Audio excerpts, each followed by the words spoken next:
24 गते हामीले थाहा पाएको सेनाले ओली कहाँ गएर राजीनामा देऊ, प्रहरीले पनि भन्या रहेछ राजीनामा देऊ।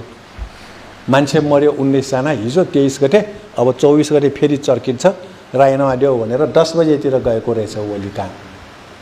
त्यति बेला ठ्याक्कै देउबाको फोन आयो ओलीलाई, मलाई त यहाँ घेरा हालिसक्यो, उहाँ के हेरिराख्या भनेर सुरक्षा दिनु पर्यो भन्या रहेछ। मान्छे भित्र गइसक्यो ओली के देउबाको घर बगैँचाभित्र 10 बजे। अब ओलीले तिमीहरूले हेर्नु पर्दैन भनेर सेना प्रहरी यो अरू के अनुसन्धानलाई हेर्नु पर्दैन, 2/3 हो सरकार, प्रधानमन्त्री कम बलियो छ यो सरकार, आफ्नो जिम्मेवारी सम्हाल्नु, सेनाले सेनाको सम्हाल्नु, प्रहरीले प्रहरीको सम्हाल्नु, शान्ति सुरक्षा कायम गर्नु, यो त 2/3 को प्रधानमन्त्री हो नि भनेर फुर्ती गरेछ हैन। 23 गते यो कुरा सिंहदरबारमा 1 बजेतिरै मान्छे मरेको आइसकेको थियो 23 गते। 24 गते चाहिँ जलाइसकेपछि अब ओली चाहिँ राजीनामा नदिकन बस्ने। अब यहाँ के भयो, त्यो रक्षा बमले बोल्या छ के 24 गते बानेश्वरमा जलाउन लाग्दाखेरि धेरैलाई बिन्ती गरे रे। त्यहाँ त अब एकजना अर्को के उसले बोल्या छ, के नाम के भन्दाखेरि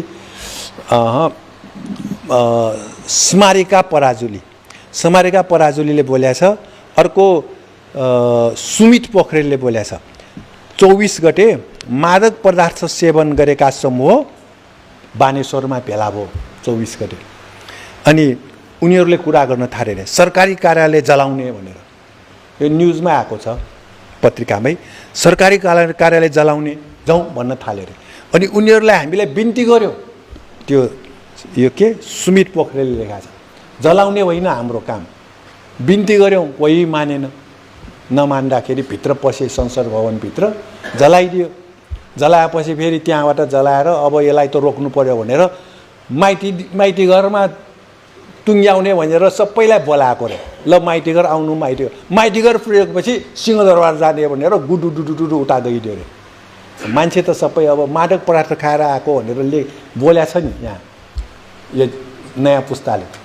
अनि सिंहदरबारभित्र पस्यो, हामी पनि पस्यौँ भनेर एकजनाले लेखा छ, अझ रक्षा बमले लेखा छ, हामी पनि सिंहदरबारभित्र पस्यौँ, धेरैलाई बिन्ती गर्यौँ हामीले यो नगरौँ भनेर, मानेन भन्ने कुरा बाहिर आयो। त्यसकारण अब यो सबै हेर्दाखेरि अब 24 गते राति यो रक्षा बम भन्ने केटी पनि सेनासँग कुरा गर्न गएको, त्यहाँ दुर्गा प्रसाई र रवि लामिछानेका मान्छेहरू भएपछि उनीहरूलाई किन बोलाएको, हामी मान्दिन भनेर हामी फेरि बहिष्कार गरेर आएको भनेर बोलेकै छ नि रक्षा बमले। त्यस बेलासम्म को रक्षा बम भनेको, अहिले 2-4वटा उसको न्युज आइरहेको छ। अब हिजो पत्रकारसँगको कुरामा तपाईहरुले त नयाँ पुस्तालाई प्रधानमन्त्री बनाउनु पर्ने खोइ त भनेपछि मलाई पनि प्रधानमन्त्री बनाउँछु कि प्रस्ताव आउँछ कि भनेर बसिया छु भन्न थाले। भयो अब मन्त्री खाने मात्र सबैको इच्छा, गर्ने केही होइन। यही बन्दोबस्तमा केही गर्न सक्छ? यो संयन्त्रमा केही हुँदैन के, न सुशीला कार्कीले गर्न सक्छ, न रामेश्वर खनाल अर्थमन्त्रीले गर्न सक्छ, र महावीर पुनले गर्न सक्छ। बन्दोबस्त यही छ। त्यसकारण अब सुदन गुरुङले आजै बोल्या रहेछ, त्यो पनि नेता भनेर आए नि, उ त ठ्याक्कै 24 गते साँझदेखि आए नि, 25 गतेबाट हामीले देखा जस्तो लाग्यो। 23 गते पनि पानी खुवाएको उसले होइन, उसले म पानी खुवाउन आएको, यहाँ नयाँ पुस्ताको आन्दोलन छ, हामी हेरदेख गर्छौँ भन्यो। त्यहाँदेखि उनीहरूको घुसपेट सुरु भइसकेको छ। पानी खुवाउन आएको भने अरू पनि त आउनु जानुपर्ने नि, उही जानु किन पर्यो त? कसरी थाहा भयो पानी खुवाउनुपर्छ भनेर?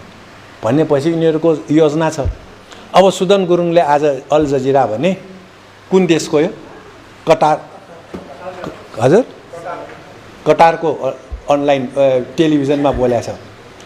के छ त प्रधानमन्त्री बन्ने हो भन्दाखेरि अब जनताले जिम्मेवारी दियो भने मैले नाइ भन्नु हुँदैन रे, भयो उसलाई पनि प्रधानमन्त्री खानुपर्ने Sudan Gurung.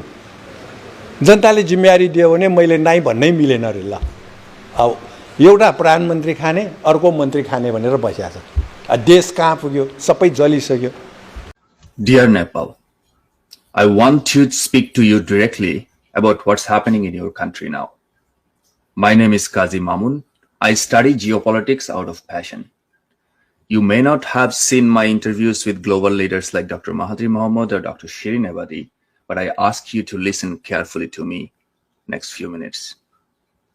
Today, on September 8th, 2025, young people filled your streets. The protest was organized by HAMI Nepal, a non-profit born out of 2015 earthquake crisis.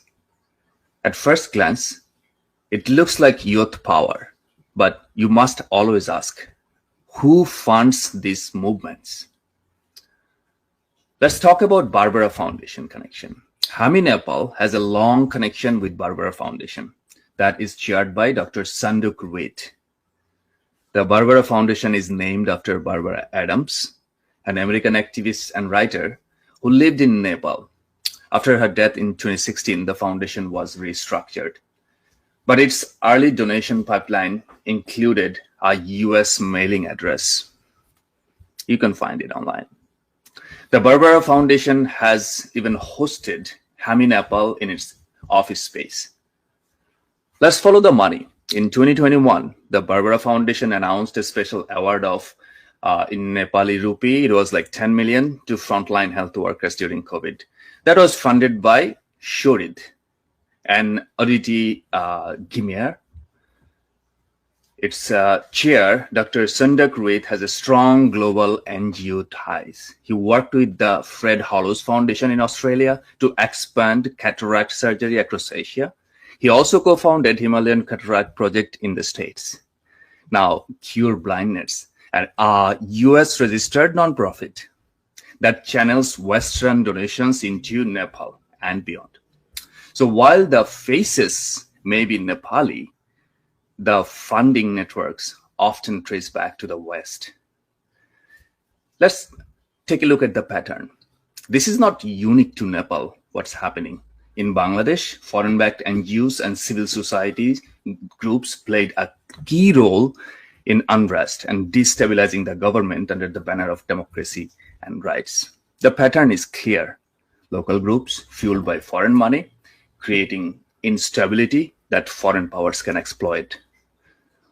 Why Nepal matters in global chessboard now? Why now?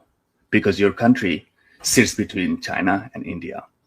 The United States is engaged in a tariff wars and strategic clashes with China, India, and Russia. For Washington, Nepal is not just a small Himalayan state, it is a strategic wedge broken between US-China tariffs, and they're playing with you.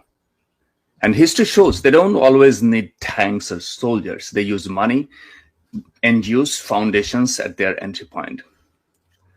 This is a warning. This is not an attack on your youth. Their frustration is genuine. This is not an attack on HAMI Nepal. Their origin were noble. But when foreign money mixes with local anger, it rarely ends well for your nation. Nepal must learn from Bangladesh and from others before you. So I ask you, Nepal, when you see protest banners, ask who paid for that printing. When you see NGO offices, ask who funds the rent. When you hear slogan for change, ask whose change and whose benefit. The truth is simple. Foreign-backed organizations, directly or indirectly, are playing a role in today's uprising. Nepal, you cannot afford to be blind.